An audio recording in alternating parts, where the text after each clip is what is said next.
नमस्कार प्यारे बच्चों। आशा करता हूँ आप सभी लोग अच्छे होंगे और मेरा अनुमान है कि परसेंटेज की पहली और दूसरी क्लास आप लोगों ने की है, जो जिसमें हमने सिलेबस को डिस्कस किया और कुछ परसेंटेज क्वेश्चन कराए थे लास्ट क्लास में। आज जो है हम अपनी आगे कुछ क्वेश्चंस को और सॉल्व करेंगे, कुछ और टाइप्स देखेंगे। मैंने कल आपको एक होमवर्क भी दिया था, आई होप आपने वो होमवर्क किया होगा। नहीं किया तो फिर चलो हम देख लेते हैं एक बार। क्वेश्चन क्या था आपके होमवर्क का? आपकी होमवर्क का क्वेश्चन था ये: The sale of a jute ticket is increased by 3/20 and the price of a ticket is increased by 9/20. Find the percentage change in his revenue. चिड़ियाघर के टिकट की बिक्री में 3/20 की वृद्धि हुई और टिकट की कीमत में 9/20 यानी कि 9 की वृद्धि हुई, तो उसके राजस्व में प्रतिशत परिवर्तन ज्ञात कीजिए। क्या निकालना है आपको? आज मैं हिंदी भी लेकर आया हूँ और ऑप्शंस भी लेकर आया हूँ। मैंने कोशिश की ऑप्शंस भी रखूँ आप लोगों के साथ में। कन्फ्यूजन हो जाता है बच्चों को, क्या करें, सही आंसर आ रहा है या नहीं आ रहा है। तो मेरा टाइम वेस्ट किए सबसे पहले हम होमवर्क वाला क्वेश्चन देखते हैं, ठीक है? तो इस क्वेश्चन को अगर आप देखेंगे बच्चों, क्या निकालना है आपको? Percentage change in his revenue. जो उसका रेवेन्यू पहले हो रहा था, यानी कि जो राजस्व उसका पहले हो रहा था, उसका जो है परिवर्तन में आपको निकालना है किसमें? प्रतिशत में निकालना, ठीक है? अब इसको समझने से पहले एक चीज समझ लेते हैं। किसी भी आप कोई बिजनेस कर रहे हो, आप कोई भी काम कर रहे हो, तो उसका जो रेवेन्यू है वो कैसे कम या ज़्यादा होता है। दो चीज़ों पर रेवेन्यू डिपेंड होता है। जैसे आपकी फॉर एग्जांपल आप चाय बेचते हो या फिर आप कुछ भी काम करते हो, आप चाय बेचते हो, चाय से एक एग्जांपल लेते हैं। आप रोज 5 चाय बेचते हो, एक चाय की कीमत 5 रुपये है, तो आप 25 रुपये आप रेवेन्यू कर रहे हो, ठीक है? यानी कि जो आपकी सेल है, ठीक है, और जो आपकी प्राइस है, उन दोनों से आपका क्या हो रहा है? रेवेन्यू जो है आपका निर्धारित हो रहा है। इससे निर्धारण हो रहा है ना, डिसाइड यही तो कर रहा है ना कि आपने 5 चाय 5 रुपए की बेची, 25 रुपये आपको रेवेन्यू हुआ, ठीक है? अब वहीं किसी ने कहा कि आपकी जो है सेल भी बढ़ जाती, सपोज सेल आपकी बढ़ जाती, 5 चाय बेच रहे थे आप 10 चाय बेचने लग गए, आपने प्राइस भी बढ़ा दिया, 10 रुपये प्राइस हो गया, तो आपको रेवेन्यू कितना होने लगा? 100 रुपये होने लगा। अब अगर कोई आपसे पूछे कितना परसेंट आपका रेवेन्यू चेंज किया हुआ है, तो पहले आपको 25 रुपये होता था, तब आपको 100 रुपये होता है। 25 का 4 टाइम है, यानी कि 400% रेवेन्यू आपको जो है वो हो रहा है। अब इसी कॉन्सेप्ट पर बेस्ड ये क्वेश्चन है। बहुत सिंपल सी बात है कि किसी भी चीज़ की अगर आप क्या बढ़ाते हैं, अगर आप सेल बढ़ाएंगे और प्राइस बढ़ाएंगे तो उसके रेवेन्यू में इजाफा ही होगा, यानी कि उसका रेवेन्यू जो है वो बढ़ेगा ही। अगर ये क्वेश्चन ये कहता कि सेल जो है वो बढ़ाई जाती है और प्राइस जो है वो कम की जाती है, तो कुछ चेंजेस देखने पड़ते हैं, कितना चेंजेस हुआ है, कितना चेंजेस नहीं हुआ है। इस क्वेश्चन को अगर हम गौर करें तो इसमें यही कहा हुआ है, ठीक है? तो हम देख लेते हैं क्या होगा हमारा रेवेन्यू। इसका कितना है? 3/20%, यानी कि 3/20% बढ़ा दिया गया। 3/20 वैसे आपको बताया था ना मैंने लास्ट क्लास में, 15% होता है ये। 3/20 15% होता है, ये बताया था ना आप लोगों को। 1/20 जो है वो कितना होता है? 5% होता है। तो 3/3 से मल्टीप्लाई करने पे क्या हो जाएगा? ये 15 हो जाएगा, ठीक है? कोई डाउट तो नहीं है? बेटा प्रैक्टिस जो है वो करनी पड़ेगी आप लोगों को, प्रैक्टिस करते रहिएगा, ठीक है? अब ये कह रहे हैं कि 20 से 3 बढ़ा दिया गया, तो ये क्वेश्चन भी हमने किया था इंक्रीज करने वाला। 23 कर दिया सेल, पहले कितनी थी? 20 थी, ठीक है? फिर हमने क्या किया? प्राइस को भी बढ़ा दिया, प्राइस को कितना बढ़ा दिया? 9/20, यानी कि 29 कर दिया, 20।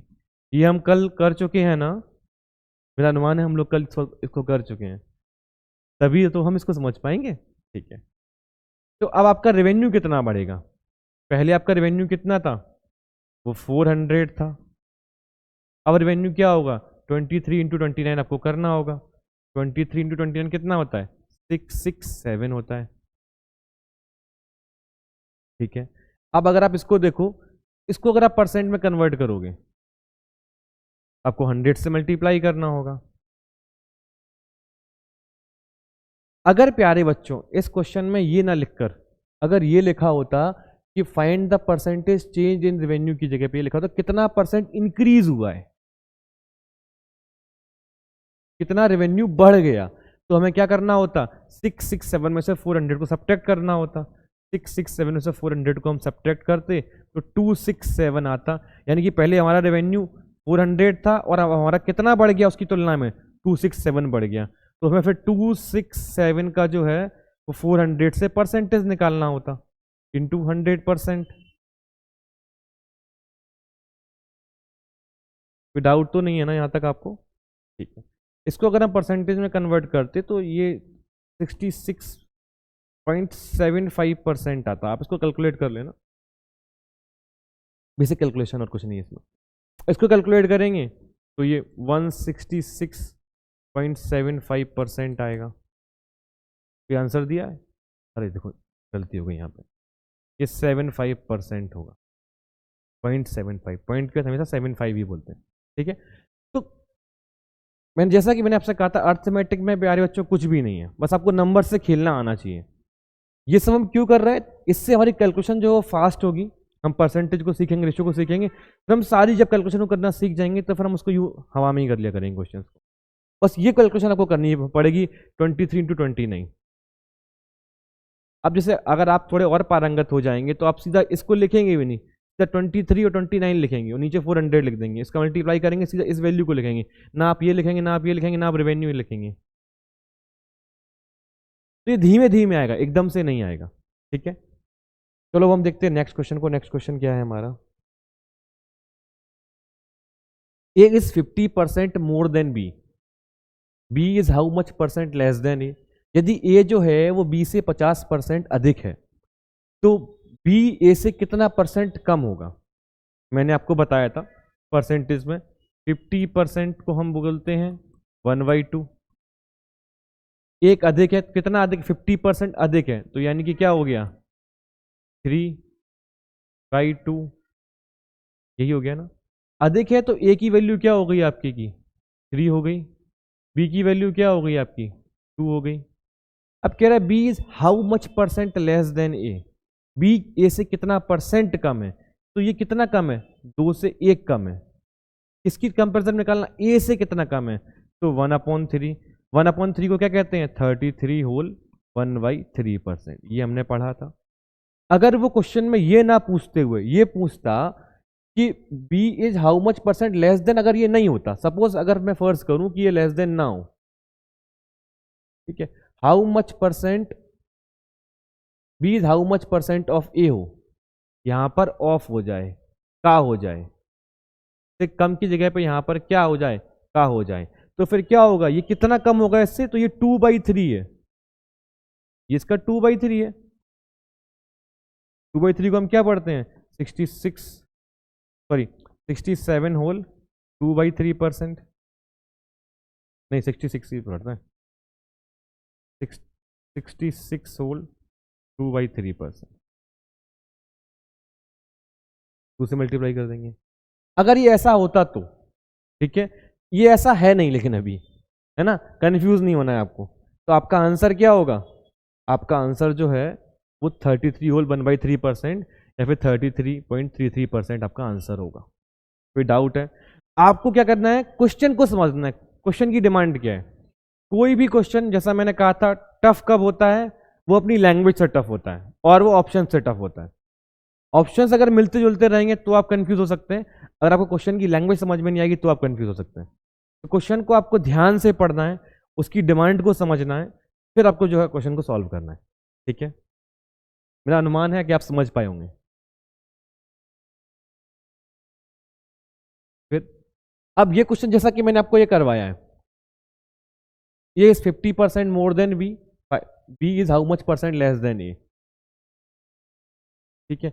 वैसे ही मिलता जुलता ये क्वेश्चन है, थोड़ा सा उससे अलग है क्योंकि यहाँ पर फ्रैक्शनल वैल्यू दी हुई है, या तो आप इसको परसेंटेज में कन्वर्ट कर लेना या फिर फ्रैक्शन से ही सीधा निकाल लेना, ये आपको बताया हुआ है। तो आप पहले इसको परसेंटेज में कन्वर्ट करके देखना ताकि आपको ये भी पता चलेगा कि आप परसेंटेज में कन्वर्ट करने में कितना सहज हो पाए, कितना कंफर्टेबल हो पाए हो।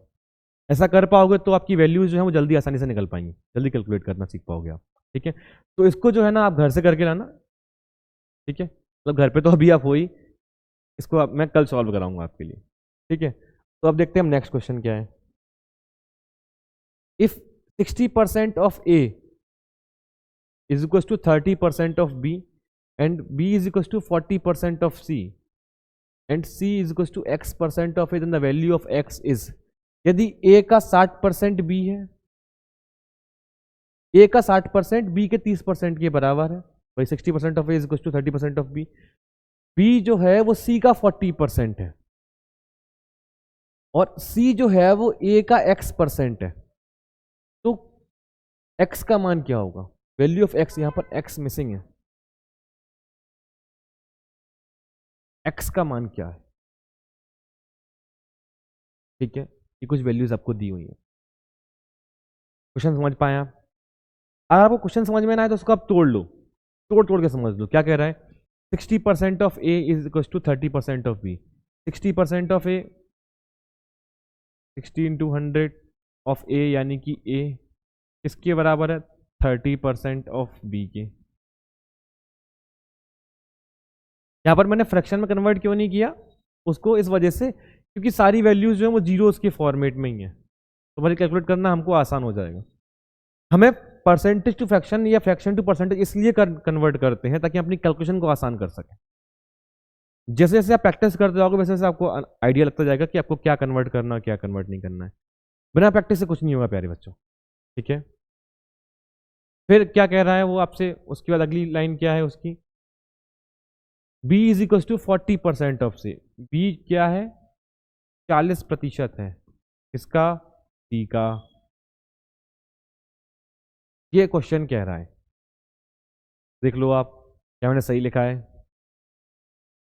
हाँ ठीक है, सही तो लिखा है मैंने।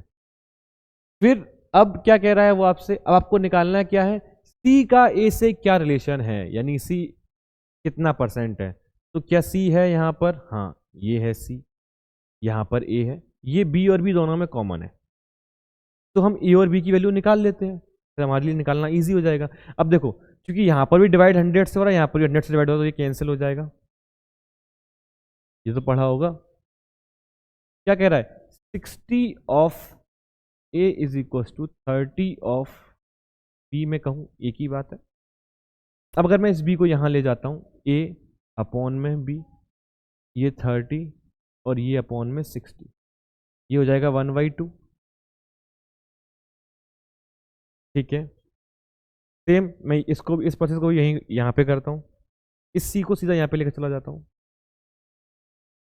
B अपॉन में C, ये तो 40/100 रहेगा ही, इसको यहीं पे कैंसिल कर लेते हैं, 2/5।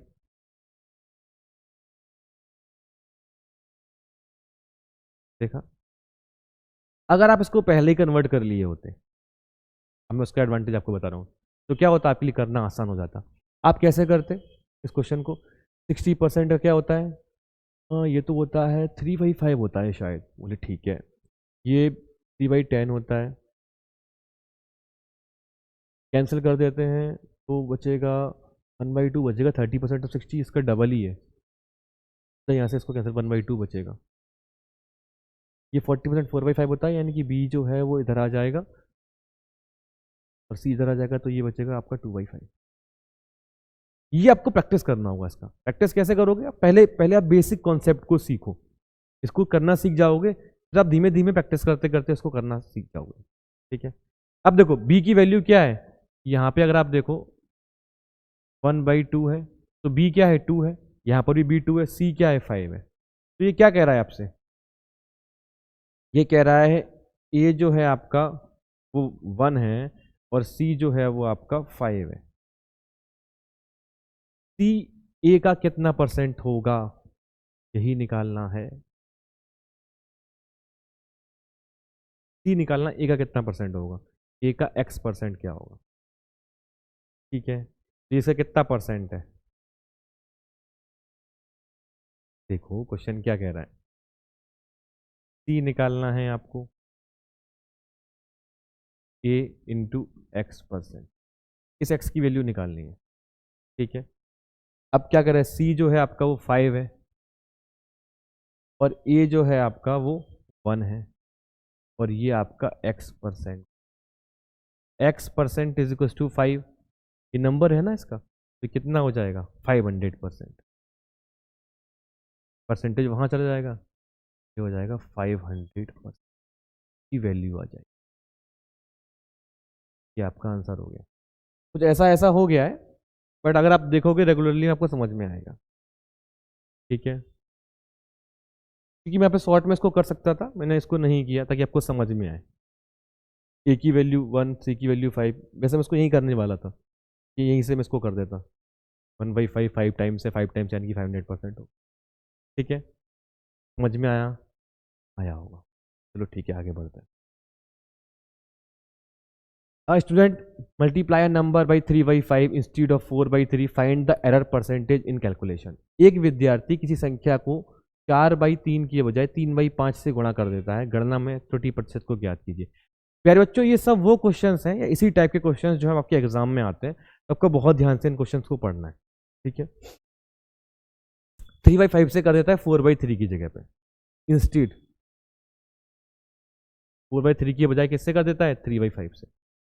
तो ऐसे किसी भी क्वेश्चन में जहां आपको ऐसी फ्रैक्शनल वैल्यू दी हो और आपको एक कोई वैल्यू कैलकुलेट करनी हो कि वो वैल्यू क्या हो सकती है, जो 3/5 या 4/3 दिया है, सपोज अगर 1/2 एंड 1/3 दिया होता, तो आप क्या ऐसी कौन सी वैल्यू जो है वो आप सोचोगे जो आपके लिए ईजी रहे ताकि आप कैलकुलेट करना आसान हो जाए। तो आप उस वैल्यू को सोचो जो डिनोमिनेटर में है, इनके मल्टीपल में होनी चाहिए, जो इस भिन्न के जो डिनोमिनेटर है आपका, जो आपका हर है, जो उसके मल्टीप्लाई करने पे, क्यों? ताकि आपकी वैल्यू जो परसेंटेज में ना आए। मैं आपको करके दिखाता हूँ कैसे करना है। ये आपका 3/5 और 5/4/3 है, तो 3 इंटू 5 15 होता है। ठीक है, अब कितने से किया उसने? 3/5 से किया, मल्टीप्लाई किया, 5 3 ज़ा 15 और 3 3 ज़ा 9। ठीक है, 4/3 15, 4/3 3 5 ज़ा 15 और ये 20। अब सपोज करो अगर आप ये सोचते कि वो नंबर अगर 100 है, ठीक है, मैं एग्जांपल दे रहा हूँ आप लोगों को, अगर आप ये सोचते कि वो नंबर क्या है 100 है, अगर आप 100 सोचते तो 3/5 ये 60 आता, और अगर आप 100 सोचते 4/3 तो ये आपका पॉइंट्स में आता 133 1/3 आता। तो आप है ना पॉइंट्स में निकालने से फिर आप उसको कैलकुलेट करते तो आप उलझ जाते हैं। हम अर्थमेटिक पढ़ ही इसीलिए रहे ताकि हमको नंबर्स का नॉलेज हो सके, ताकि हम नंबर्स में हम पारंगत हो जाएं बेसिकली, और कोई बात नहीं है। और हमारे एग्जाम में आएगा ना इस वजह से। ठीक है, इस वजह से हमें उस वैल्यू को कैलकुलेट करना है, उस वैल्यू को रखना है ताकि वो जो है हमारे लिए कैलकुलेशन करने में आसानी रहे, हमें आंसर निकालना है बस। ठीक है, और सिलेक्शन लेना, जाना है पढ़ाई करने के लिए यूनिवर्सिटी में अपनी। ठीक है, तो अब ये क्या कह रहा है कि 4/3 की बजाय 3/5 से कर दिया, करना था इससे, कर किससे दिया? इससे। तो वैल्यू आपकी क्या आती? ये वैल्यू आती है आपकी। वैल्यू आई क्या है आपकी? ये आई है। कितना कम है या ज़्यादा है? ये इससे 11 कम है, 11 ही तो कम है ना। 11/20। इसको किस में कन्वर्ट करना है आपको? परसेंटेज में कन्वर्ट करना है। एरर किससे निकालोगे आप? जो आपकी सही वैल्यू आने वाली थी उसी से तो निकालोगे कि वो कम आई है या ज़्यादा आई है, या कितना एरर आया है उसमें, यही निकालोगे। तो 1/20 को क्या बोलते हैं? याद कर लेना, 5%। ठीक है, 11 इंटू 5% क्या होगा? 55% आपका आंसर होगा। अच्छा, याद कुछ नहीं करना, आपको उसकी प्रैक्टिस कर लेना। मैंने कभी भी है ना वो जो फॉर्मूलाज होते हैं ना a+b का होल स्क्वायर या जो भी है, वो कभी याद नहीं किए। आप उनको इतनी बार प्रैक्टिस कर लो, आप उनको इतनी बार लिख कर देख लो या समझ लो या अपने दिमाग में बिठा लो कि आपको वो है ना उंगलियों पे आपके पे आ जाए। इससे आपकी कैलकुलेशन जो है ना वो आसान हो जाएगी। ठीक है, क्वेश्चन समझ में आया होगा। ऐसे ही मैं कह रहा था कि अगर 1/2 या 1/3 हो तब भी आप किसको लेते? ये भी आपका एक एग्जाम्पल है। तो आपको 6 को लेना होता, 6 से 1/2 से निकालते 3, 6 को 1/3 से निकालते 2। अब इसमें से जो भी गलत किया होगा आप उससे कैलकुलेट कर लेते। फॉर एग्जाम्पल आपने जो है आपको ये निकालनी थी और आपने ये निकाल ली, ठीक है। तो 2 1 से कितना ज़्यादा है, 1 ज़्यादा है, यानी कि 150%, ठीक है। चलो अब अगले क्वेश्चन पे चलते हैं। Income tax of Ram is increased by 20%, ठीक है। Net income is decreased by 5%, net income भी कम हो गई। Find the rate of income tax. एक राम नहीं, राम तो खैर एक ही है। राम का आयकर जो है 20% बढ़ जाता है, शुद्ध आय 5% कम हो जाती है, तो आयकर की दर जो है वो आपको ज्ञात करना है। राम से मुझे याद आया, काफ़ी सारे लोग पूछ रहे थे कि पाशुपतास्त्र, बहुत सारे लोगों को तो वैसे पता होगा, कुछ लोगों को शायद नहीं पता, तो मैं बता दूं। पाशुपतास्त्र जो है एक दिव्यास्त्र है। हमारे पौराणिक ग्रंथों में दो चीज़ों की, दो मतलब वर्णन मिलता है अस्त्रों या शस्त्रों के बारे में बात करूं। अस्त्र वो होते हैं जिन्हें दूर से चलाया जाए, और शस्त्र वो होते हैं जिन्हें पास से चलाया जाए, जैसे तलवार है, खड़ग बोलते हैं हम जैसे, ठीक है, फरसा है, गदा है। तो ये जो है वो शस्त्र हैं, और अस्त्र जो है दूर से चलाए जाते हैं। तो पाशुपतास्त्र या पाशुपत अस्त्र हम कहें, ये दिव्यास्त्र है, और ये शिव जी का दिव्यास्त्र है। इसे अर्जुन को शिव जी ने दिया था, लगभग 12-13 वर्ष की तपस्या के बाद दिया था। तो दरअसल इसका एक क्रोनोलॉजी है, वो ये है, जो क्रोनोलॉजी है वो ये है। पाशुपतास्त्र के बाद आज के समय से तुलना अगर हम करें तो आप ये मान लो हाइड्रोजन बम सबसे ज़्यादा पावरफुल वही है। वैसे ही ब्रह्मास्त्र है, वैष्णव अस्त्र है, जैसे नारायण अस्त्र भी कहते हैं, तो वैसे ही पाशुपत एक अस्त्र है, ठीक है। शायद आप लोग समझ पाए होंगे। तो अब इस क्वेश्चन को समझ लेते हैं हम फिलहाल। ज़्यादा ज़रूरी वो है, ये है income tax of Ram is increase, ठीक है। तो राम का जो है इनकम टैक्स कितना है, 20% बढ़ जाता है, और नेट इनकम जो है उनकी 5% कम हो जाती है। सिंपल सी बात है कि किसी इंसान का अगर इनकम टैक्स जो है वो बढ़ जाता है, इनकम टैक्स किसी का अगर बढ़ेगा तो क्या होगा, उसकी जो जो नेट इनकम है वो कम होगी। सिंपल सी बात है ना। अगर आपको 100 रुपये मिल रहे थे, आप 20 रुपये इनकम टैक्स दे रहे हो, ठीक है, और आपकी 80 रुपये नेट इनकम है। अब अगर आप क्या करोगे, इसको बढ़ाओगे तो ये जो है आपका कम होगा ना, सिंपल सी बात है, ठीक है। अब अगर ये मैंने कहा कि मैं इसको 5 रुपये बढ़ा देता हूं, तो ये भी 5 रुपये कम होगा। ये 100 रुपये है, ये 25 कर दूं तो ये भी क्या बचेगा, 75 ही तो बचेगा, ठीक है। सिंपल सी बात है कि अगर कभी भी अगर आपका इनकम अगर आपकी फिक्स्ड है, नहीं बढ़ रही है, इनकम उतनी ही है आपकी, और इनकम टैक्स अगर बढ़ जाएगा तो जो आपके पास नेट इनकम है वो कम ही बचेगी। और ये कितनी कम बचेगी, जितना ये इसका परसेंट बढ़ा है उतना ही उसी अनुमान में ये उसका परसेंटेज कम हुआ होगा। अनुमान से मेरा तात्पर्य है कि ये वैल्यू जो है 5 जो है दोनों में सेम है। अगर मैं ये कहूँ कि 20%, यानी कि ये आपका इनकम टैक्स है, आयकर, ये आपकी नेट इनकम है। इनकम टैक्स में जो भी परसेंट की वृद्धि होगी वो वैल्यू किसके बराबर होगी, जो भी नेट इनकम में डिक्रीज होगा, जो वैल्यू कम होगी। क्योंकि ये दोनों की वैल्यू क्या है, 5 और 5 बराबर ही तो है ना। इसका मतलब क्या हुआ, इनकम टैक्स का कितना बड़ा है आपका, 20%। नेट इनकम कितनी कम हुई है आपकी, 5%। दिख रहा है आपको यहाँ पे, नहीं दिख रहा होगा, यहीं पे देख लेते हैं। इनकम टैक्स आपका क्या है, 20% बढ़ गया, ठीक है, और नेट इनकम क्या हो गई आपकी, 5% कम हो गई। यही वैल्यू तो है, ये वैल्यू समान होगी, समझ में आ चुका है आप लोगों को। अब हम ये निकाल लेते हैं क्या होगा, इनकम टैक्स और नेट इनकम, आयकर और शुद्ध आय। 20% को वहाँ भेज देते हैं, 5/20, परसेंटेज से परसेंटेज कट जाएगा, 1/4 बचेगा। कितना बचेगा, 1/4। तो आप देखो, अगर आपका इनकम टैक्स 1 है और नेट इनकम तो कितनी है आपकी, 4 है। अब अगर आपकी नेट इनकम 4 है और आपका इनकम टैक्स 1 है, तो आपकी टोटल इनकम कितनी होगी, सिंपल सी बात है। टोटल इनकम आपकी क्या होती है, इनकम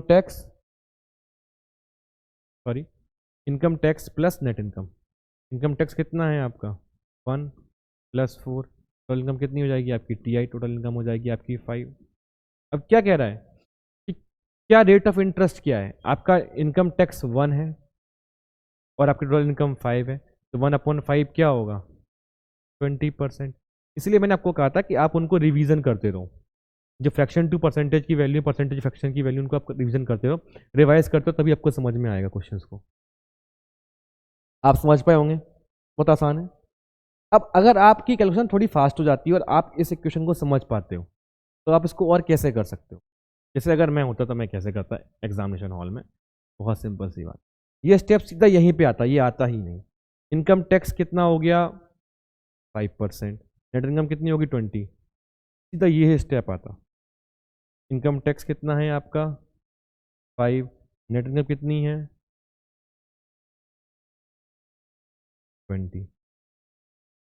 ये कैसे, ये देखो, इसको मैं सीधा लिखता, ये सीधा लिखता, टोटल इनकम कितनी होगी 25, ये इसका कितना परसेंट है 5, मैं निकाल के दिखा रहा हूँ आपको, निकालता तो नहीं, 20%।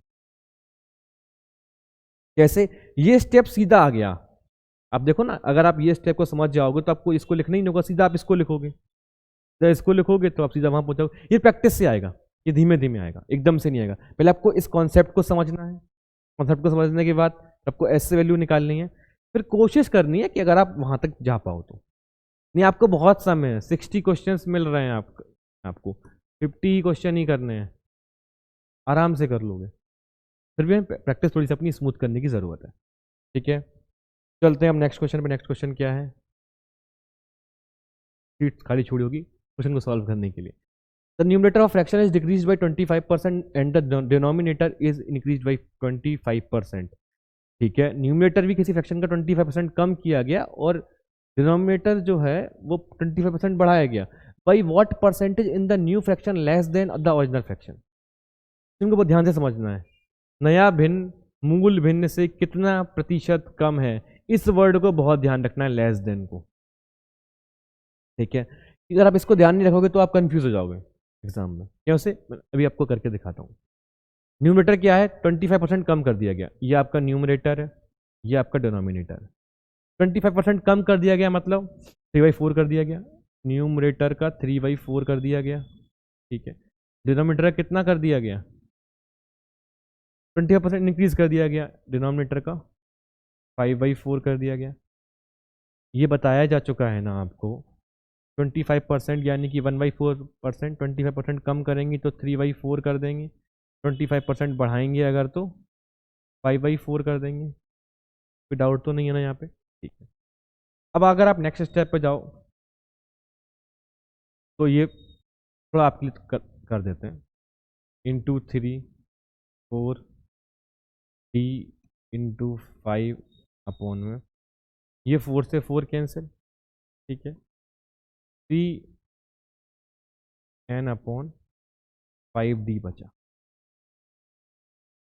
आपका न्यूमरेटर और डिनोमिनेटर था, आपने ये कैलकुलेशन की जब आपने 25% बढ़ा घटाया और यहाँ 25% बढ़ाया, 25% इंक्रीज किया, आपको क्या मिला, उस वैल्यू के कितने, क्या क्या मिला आपको, 3/5 मिला, न्यूमरेटर और डिनोमिनेटर।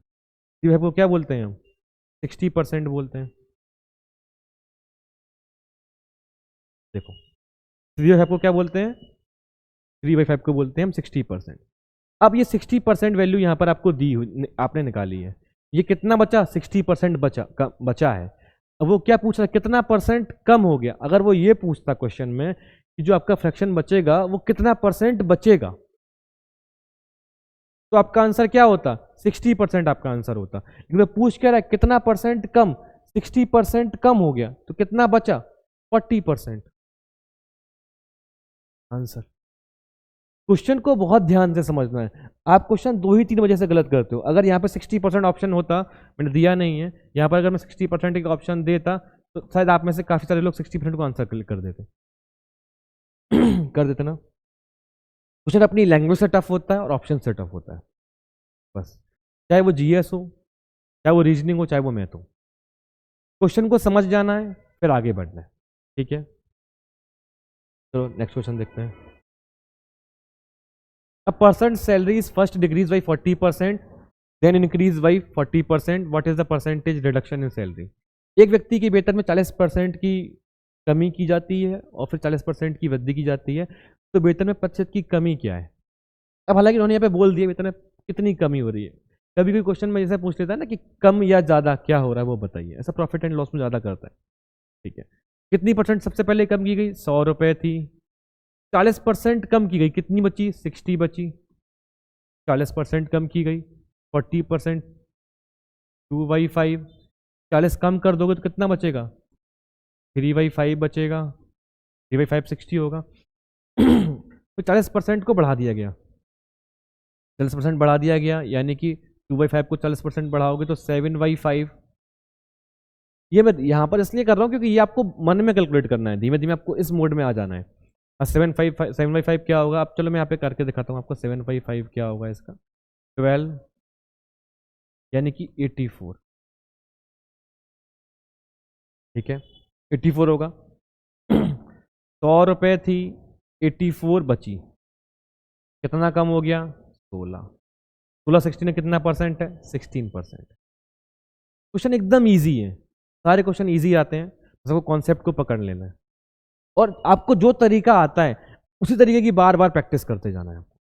ठीक है, percentage fraction, fraction to percentage. ठीक है, इंक्रीज हो गया, ये हो गया, विदाउट नहीं रहा होगा। चलो आगे बढ़ते हैं।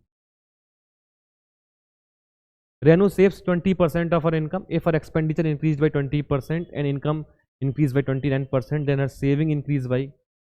रेनू एक लड़की है, सिंपल सी बात है, रेनू नाम है तो लड़की ही होगी। रेनू अपनी आय का 20% बचाती है, बस। लड़कियां ज़्यादा सेव करती हैं वैसे। यदि उसकी आय में 20% की वृद्धि हो जाती है, 20% का इंक्रीमेंट हो गया व्यय में, सॉरी, और 29% जो है आय में वृद्धि हो जाती है। रेनू के पास में 100 रुपये थे, रेनू कितना 20 रुपये सेव बचा रही थी, 80 रुपये खर्च कर रही थी। ठीक है, रेनू ने कितना किया? 29% उनकी आय में, यानी कि 129 उनकी आय हो गई, इनकम जो है वो बढ़ गई। फिर क्या हुआ? उनका एक्सपेंडिचर भी 20% बढ़ गया। 20% का मतलब क्या होगा? बढ़ने का मतलब 6/5। कैलकुलेट कर लो, 5 से डिवाइड करोगे 1, फिर 6, 16 6 96। ये ऐसे लिख देता हूँ, लोगों को समझ में तो आता है ना, तो मिटाई देते हैं। 5 से डिवाइड करोगे 16 आएगा, 16 को 8 से मल्टीप्लाई करोगे तो 96 आएगा। ठीक है, क्योंकि हमें क्या निकालना है? इसका 20% इंक्रीज निकालना है। इंक्रीज निकालना मैंने बताया था ना, 1/5 है ये, 20% इंक्रीज कर देंगे तो ये क्या हो जाएगा? 6/5 हो जाएगा। ठीक है, 6/5 हो जाएगा। ठीक है, मैंने कोशिश की है थोड़ा बड़ा बड़ा लिखने की आज। अब अगर 129 रुपीज़ रेनू की क्या है? इनकम है, 96 रुपीज़ का उनका एक्सपेंडिचर है, तो कितनी सेविंग होगी? इसमें से इसको सब्ट्रैक्ट कर देंगे, 9 में 6 जाएगा 3, 12 में से जन जाएगा 3। अब क्या कह रहा है, क्या निकालना है? उनकी सेविंग कितनी इंक्रीज हुई है, ये निकालना है। ठीक है, रेनू पहले कितने रुपए बचा रही थी? 20 रुपए रेनू जो है वो सेव कर रही थी, अब कितना सेव कर रही हैं? 33 सेव कर रही हैं। कितने रुपए ज़्यादा सेव कर रही हैं? 13 रुपए ज़्यादा सेव कर रही हैं। रेनू की अगर पूछता कितने रुपए बढ़ी है तो 13 रुपए बढ़ी है सेविंग। रुपए तो पूछा, रुपए देता तो यहाँ पूछता ना कितने रुपए थी, ये रुपए तो नहीं दिए हैं आपको, उसी की मल्टीपल में ऐसा क्वेश्चन भी हम करेंगे। ठीक है, कितने की तुलना में बढ़ी है? 20 की तुलना में बढ़ी है 20। 13/20, इसको मैंने बताया था परसेंट, फ्रैक्शन को परसेंटेज में कन्वर्ट करना। 1/20 क्या कहते हैं? 5। 13 इंटू 5% क्या होगा? 65%। ये आपका आंसर हो जाएगा। वही सारी चीजें घूम घूम के बार बार आएंगी आपके सामने। अंकगणित नाम ही है अर्थमेटिक, नंबर्स का खेल है, नंबर्स को घुमाना आपको सीखना है बस। ठीक है, चलते हैं अगले क्वेश्चन पे।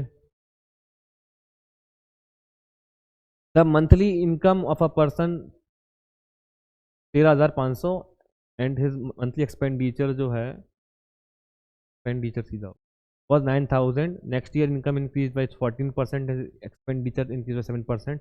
The percentage increase in his saving was। एक व्यक्ति मासिक वेतन जो है उसका 13,500 रुपये है और उसका मासिक खर्च 9,000 रुपये है, ठीक है। उसका जो अगले वर्ष क्या होता है, 14% उसका वेतन, यानी कि उसकी इनकम जो 40% इंक्रीज हो जाती है और उसका खर्च जो है वो 7% बढ़ जाता है। इनकम 14% बढ़ी है, सेविंग 7%, उसका खर्च 7% बढ़ा, यानी कि सेविंग उसकी क्या हुई होगी, बढ़ी होंगी। सिंपल सी बात है। अब क्या बढ़ा होगा ये आपको निकालना होगा। क्वेश्चन मैं दे रहा हूँ आपको होमवर्क में, ये क्वेश्चन आपको करवाया है ऐसा, ये सिर्फ आपको होमवर्क में दिया जा रहा है। क्वेश्चन को पढ़ना, समझना और कोशिश करना, नहीं आएगा तो मैं करवाऊंगा ही फिर, ठीक है। हम चलते हैं अगले क्वेश्चन पे।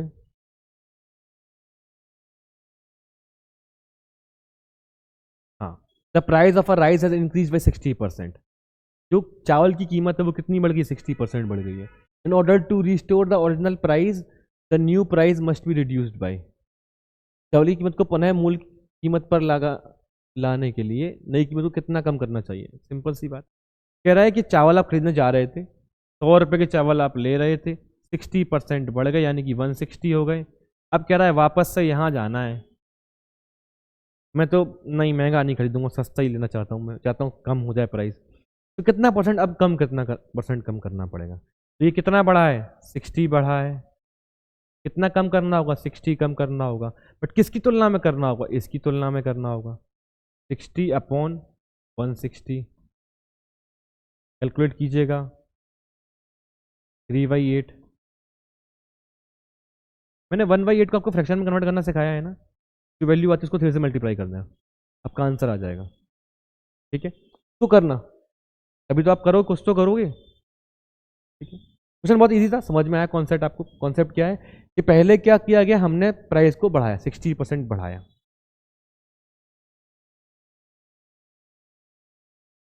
3/5 था, 8/3 हो गया, सॉरी 8/5 हो गया।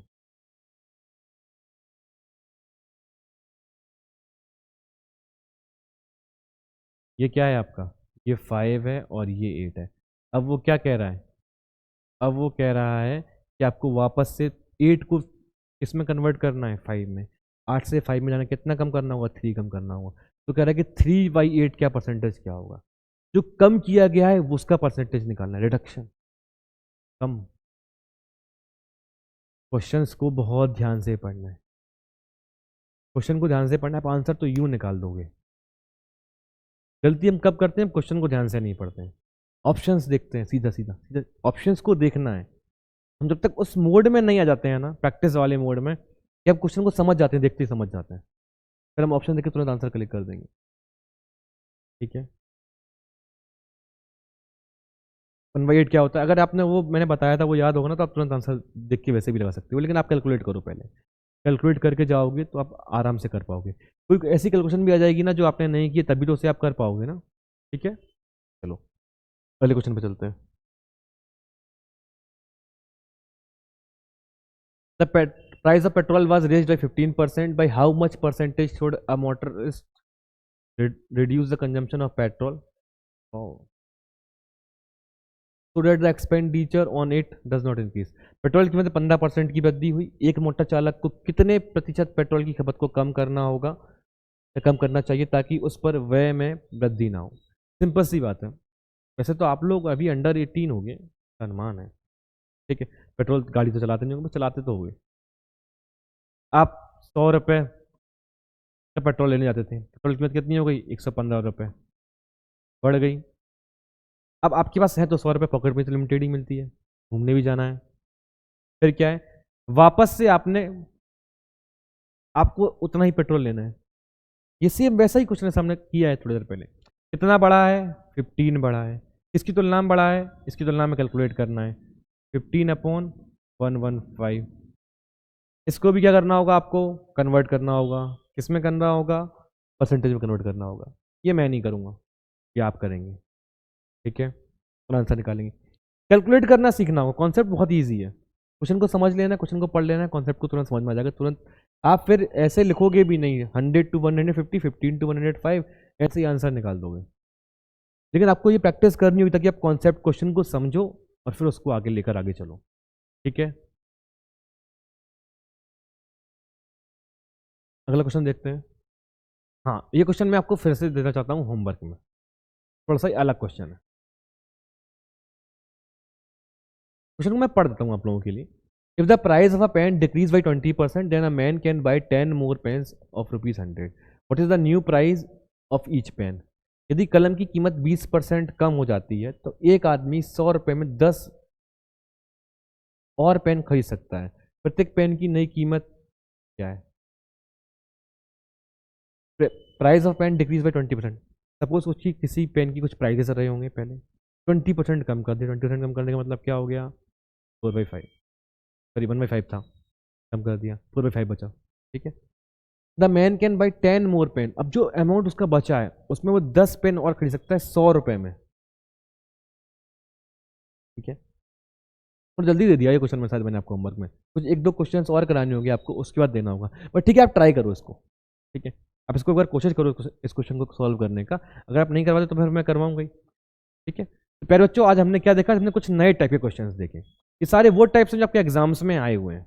अभी आपको क्या किया जाएगा कि PYQs दिए जाएंगे, आज नहीं दिए जाएंगे, पहले आप इनकी प्रैक्टिस करो। PYQ प्लस कुछ क्वेश्चन, जैसा कि मैंने आपको वीडियो में बताया था, इंट्रो वाली वीडियो में। सारे टीचर्स जो आपको इसी तरीके से क्वेश्चंस देंगे और सारे टीचर्स प्रयास करेंगे कि जो क्वेश्चंस आपको दिए जा रहे हैं उन सबका सॉल्यूशन जो है आपको नेक्स्ट क्लास में ही प्रोवाइड किया जाए।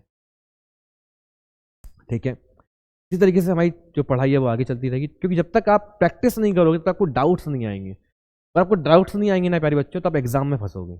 और मैं ये नहीं चाहता कि आप एग्जाम में फंसो, आप आज फंस जाओ, एग्जाम में ना फंसो। ठीक है, स्वस्थ रहें, मस्त रहें। जय हिंद, जय भारत, धन्यवाद।